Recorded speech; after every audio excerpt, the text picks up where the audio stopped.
Kembali. Demikianlah pembacaan Alkitab.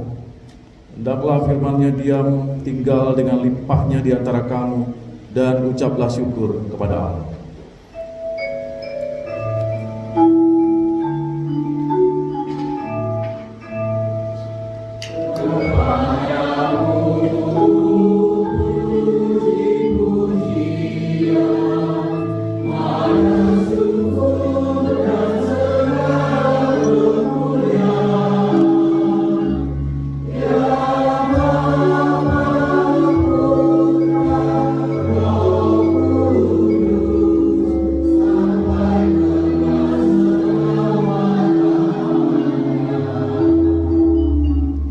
Jemaat, persilakan duduk.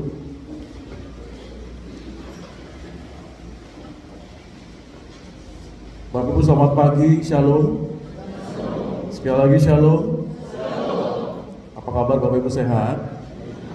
Puji Tuhan, sehat. Bapak Saudara yang dikasih oleh Tuhan Yesus Kristus, hari ini kita memperingati Jumat Agung. Hari di mana ketika dunia itu menjadi sunyi.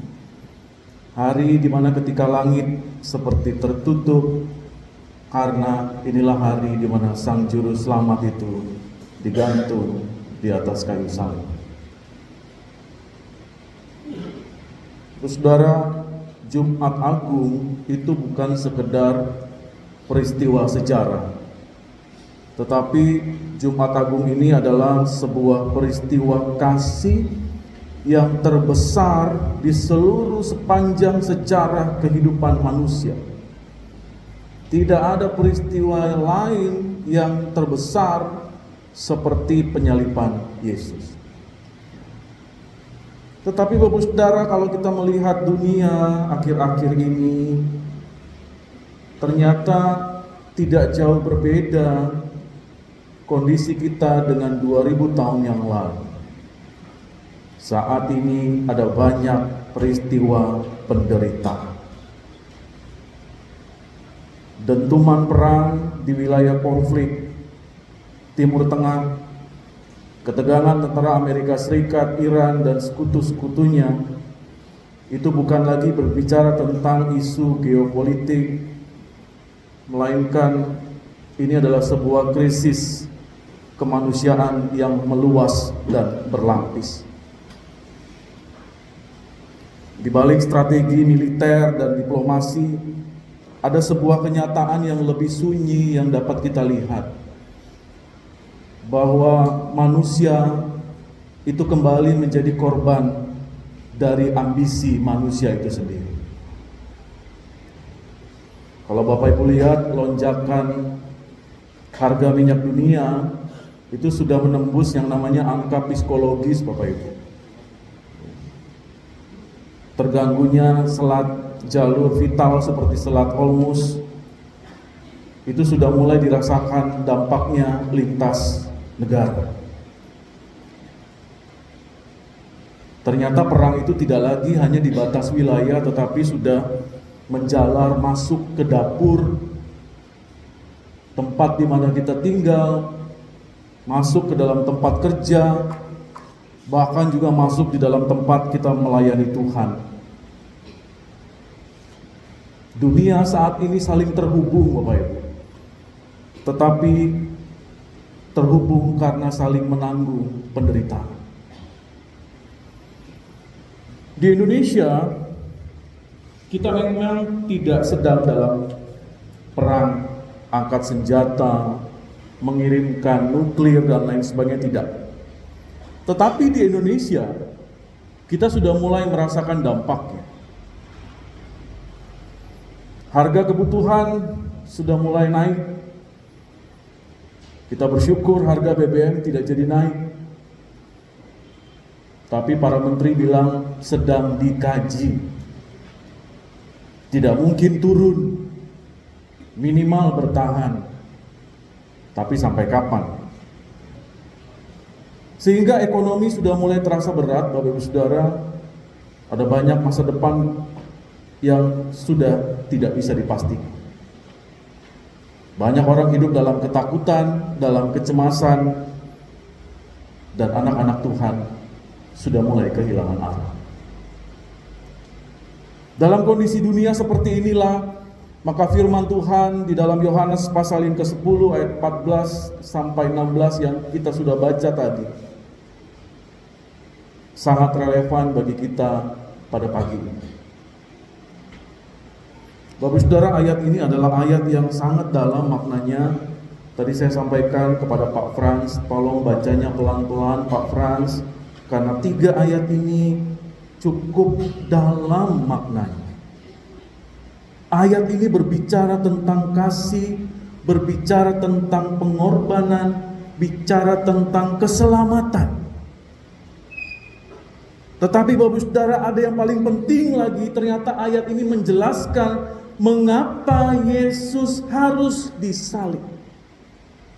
Mengapa Yesus harus mati? 3 ayat ini cukup menjelaskan itu semua. Tadi di ayat 14 itu dimulai dengan satu kalimat yang sudah sering kita dengar Bapak Ibu. Akulah gembala yang baik. Bapak Ibu, di dalam budaya Israel, gembala itu adalah seseorang yang melindungi. Tugasnya menjaga, tugasnya merawat domba-domba. Gembala itu selalu berjalan di depan. Bapak Ibu kalau pernah lihat ada foto atau lukisan di rumah-rumah anak-anak Tuhan, selalu Yesus itu fotonya berdiri di depan domba-domba. Dia tidak pernah berdiri paling belakang, tidak. Karena memang tugas gembala, kalau dia menyebut dirinya sebagai gembala yang baik, artinya Yesus adalah pemimpin yang mengasihi, bukan pemimpin yang hanya memerintah. Kalau Yesus berkata bahwa dia adalah gembala yang baik, berarti dia adalah pemimpin yang rela berkorban, bukan pemimpin yang cari keuntungan.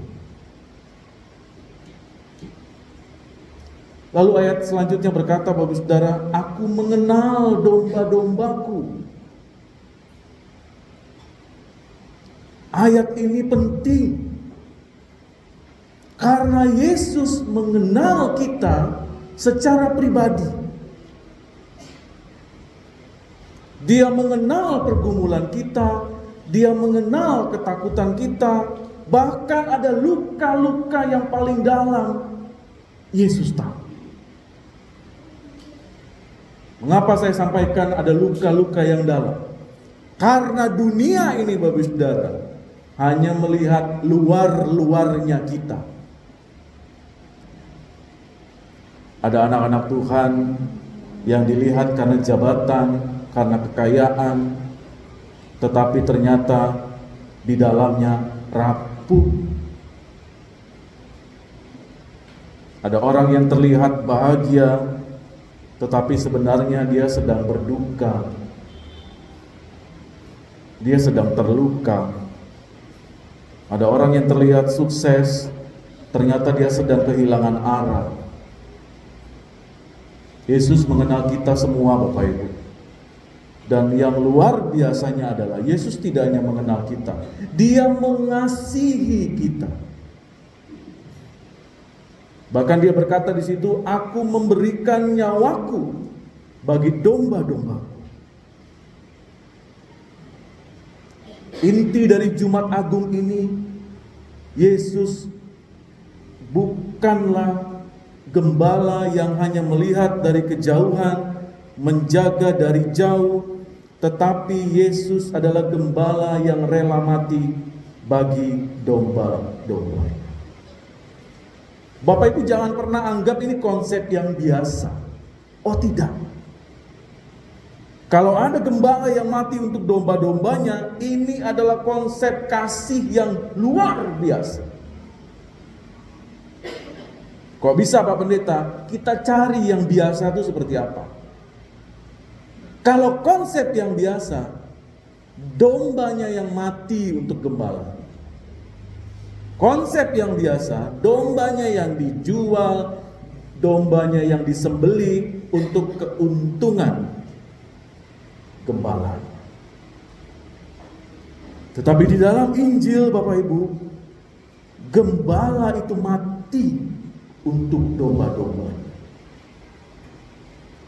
Bagi dunia ini logika terbalik. Susah untuk memahami cara imannya anak-anak Tuhan, orang-orang Kristen. Tetapi memang begini Bapak Ibu, peristiwa salib adalah bukti kasih terbesar di dalam sepanjang sejarah kehidupan manusia sampai hari ini. Buktinya saya buka dari fakta medis saja. Fakta medis penyaliban Yesus itu adalah batas ketahanan manusia yang paling ekstrim. Itu adalah peristiwa salib. Bapak Ibu tahu bahwa penderitaan Yesus itu bukan sejak dia dipukul, dia dilukai oleh prajurit Romawi, tidak. Tetapi Yesus itu sudah mulai menderita sejak di Taman Getsemani. Dia sudah menderita di situ Bapak Ibu. Secara medis dikatakan Yesus di Taman Getsemani sudah mengalami yang namanya hematidrosis. Yesus itu mengalami tekanan emosional yang luar biasa hebatnya, sehingga memicu pecah pembuluh darah kapiler.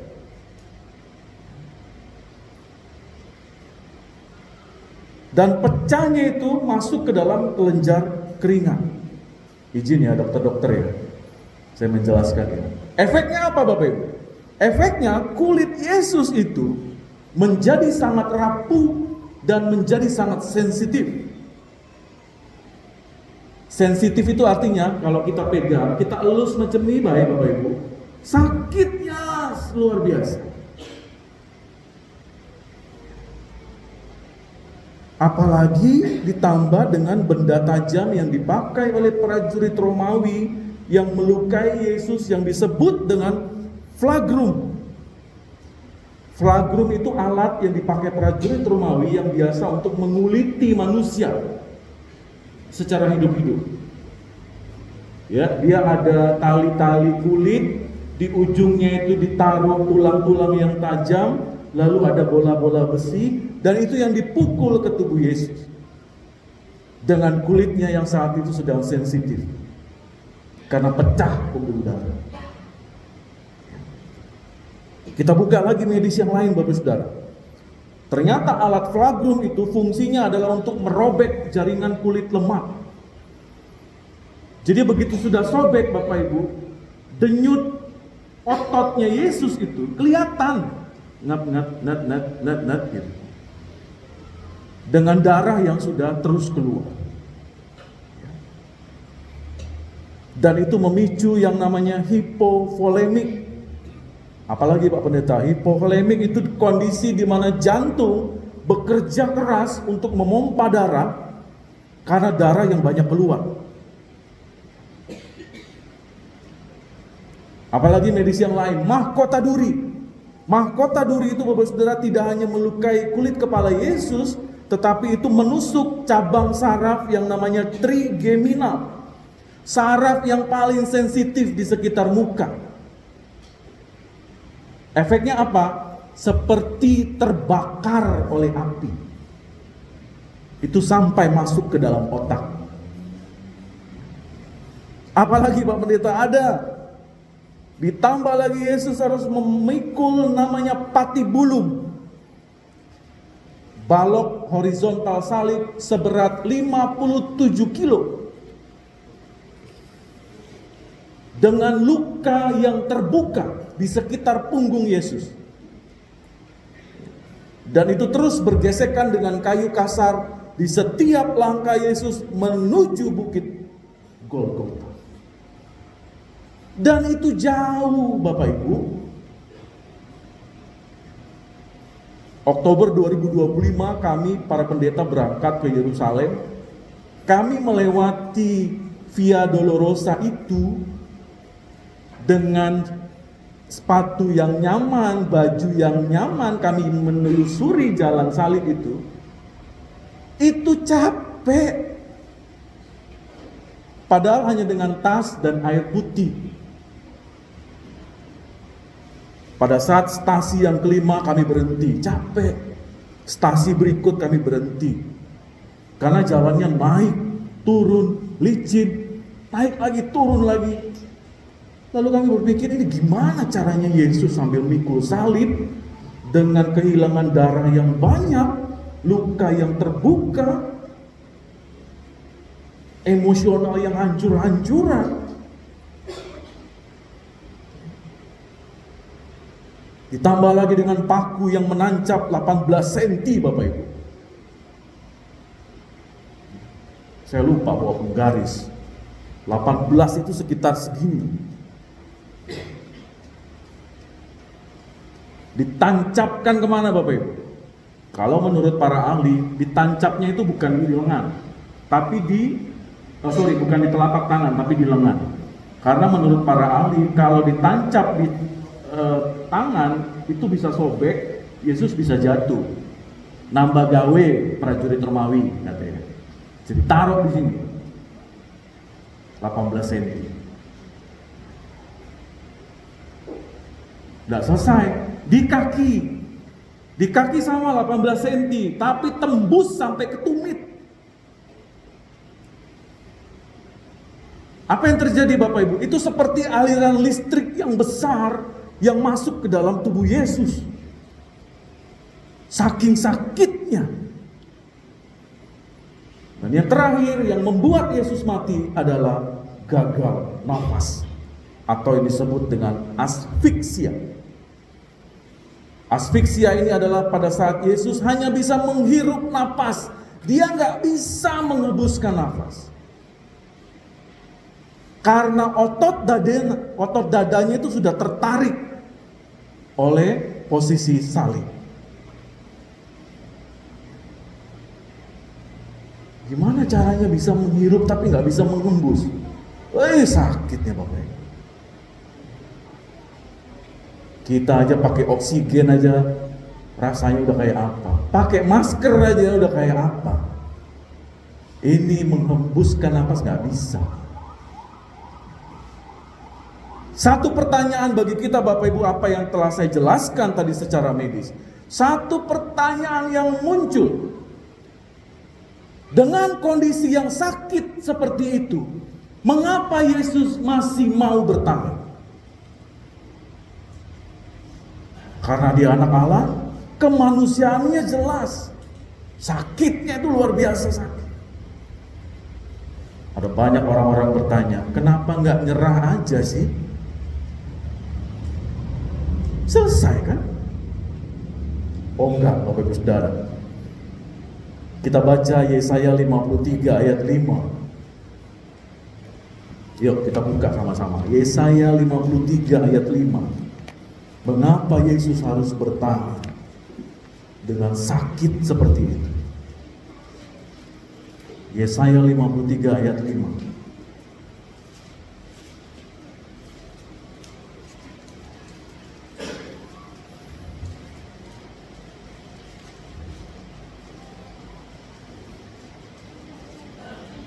Ya, kita baca sama-sama 1-2 ayat. Akan tetapi dia ditikam karena pemberontakan kita, dia diremukkan karena kejahatan kita. Ajaran yang mendatangkan damai sejahtera bagi kita ditimpakan kepadanya, dan karena bilur-bilurnya kita disembuhkan. Secara medis, Bapak Ibu, tubuh manusia seharusnya sudah menyerah jauh sebelum kejadian-kejadian peristiwa penyaliban. Kalau saya laop nama di Taman Getsemani, tak sanggup tidak sanggup menanggung penderitaan ini. Tetapi Bapak Saudara, ternyata ini bukan soal kelemahan fisik manusia yang mau disampaikan kepada kita pada pagi ini, tetapi bicara tentang ketetapan hati.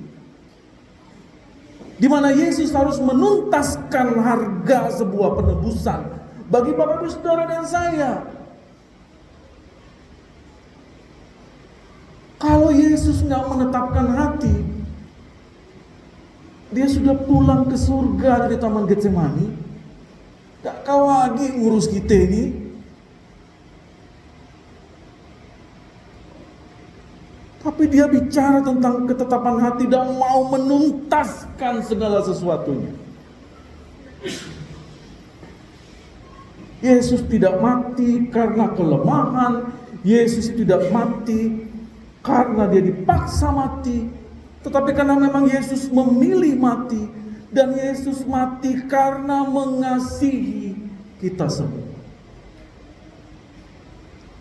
Yesus mati untuk kita bisa hidup. Bapak Saudara yang dikasihi oleh Tuhan Yesus Kristus, hari ini kita juga akan masuk dalam meja perjamuan kudus.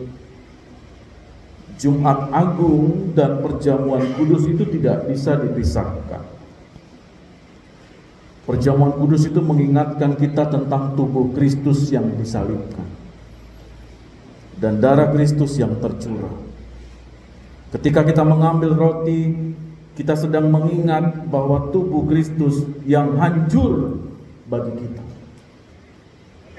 Ketika kita mengambil anggur, kita mengingat darah Kristus yang tercurah bagi kita.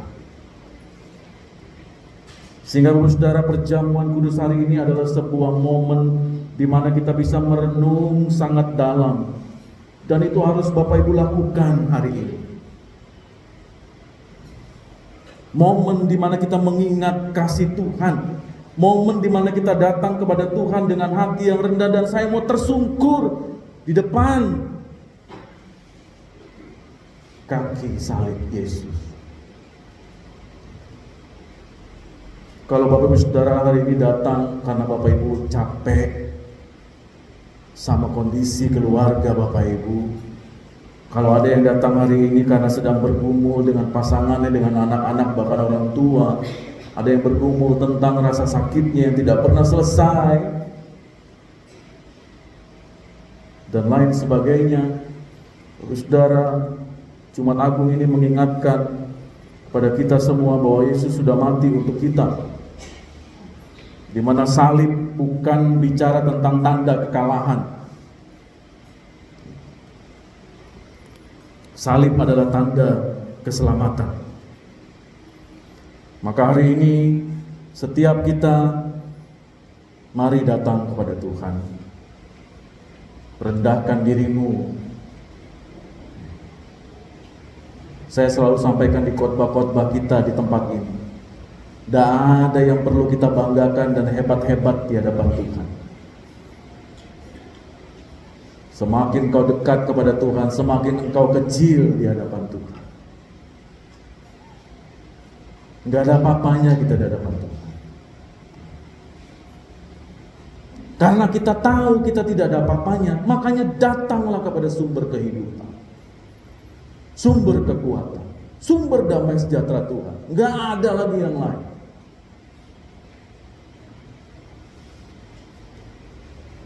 Mari Bapak Saudara, kita mengikuti perjamuan kudus ini dengan penuh penghayatan, dan melalui pengorbanannya kita menerima keselamatan. Jumat Agung ini mengingatkan bahwa kita sudah dan terus dikasihi oleh Tuhan.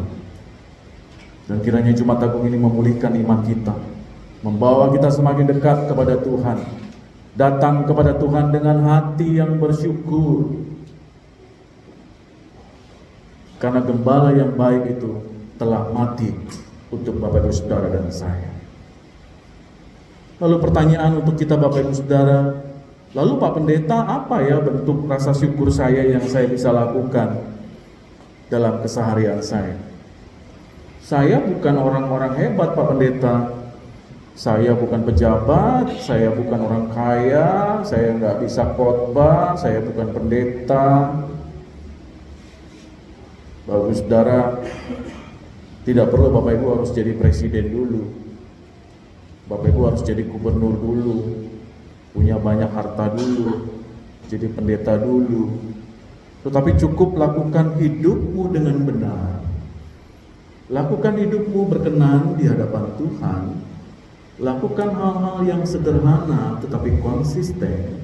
Lakukan hal-hal yang kecil, tapi lakukan dengan kasih yang besar.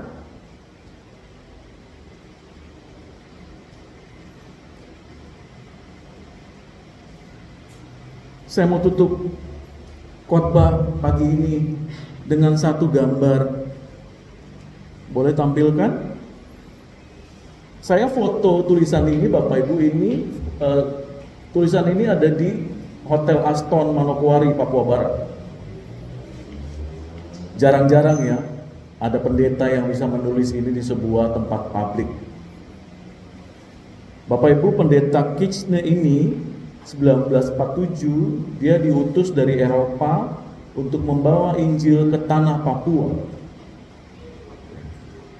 Dan dia menuliskan ini.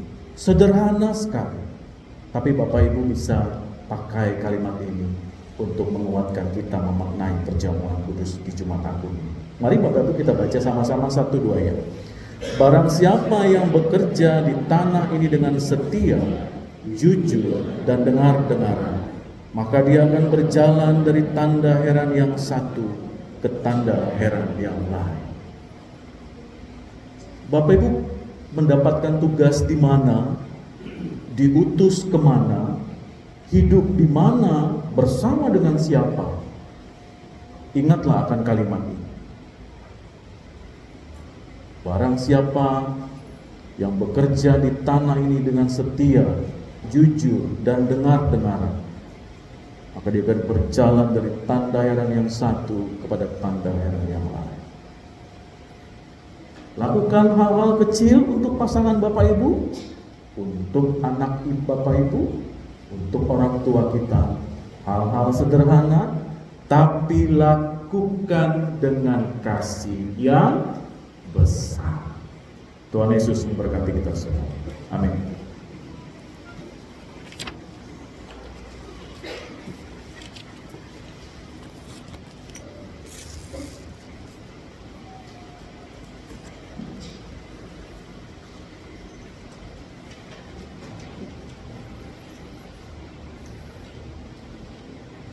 Jemaat diundang untuk berdiri. Kita akan mengaku iman dengan iman Nisia Konstantinopel, dengan mulut dan hati masing-masing berkata, aku percaya kepada satu Allah, Bapa yang Maha Kuasa,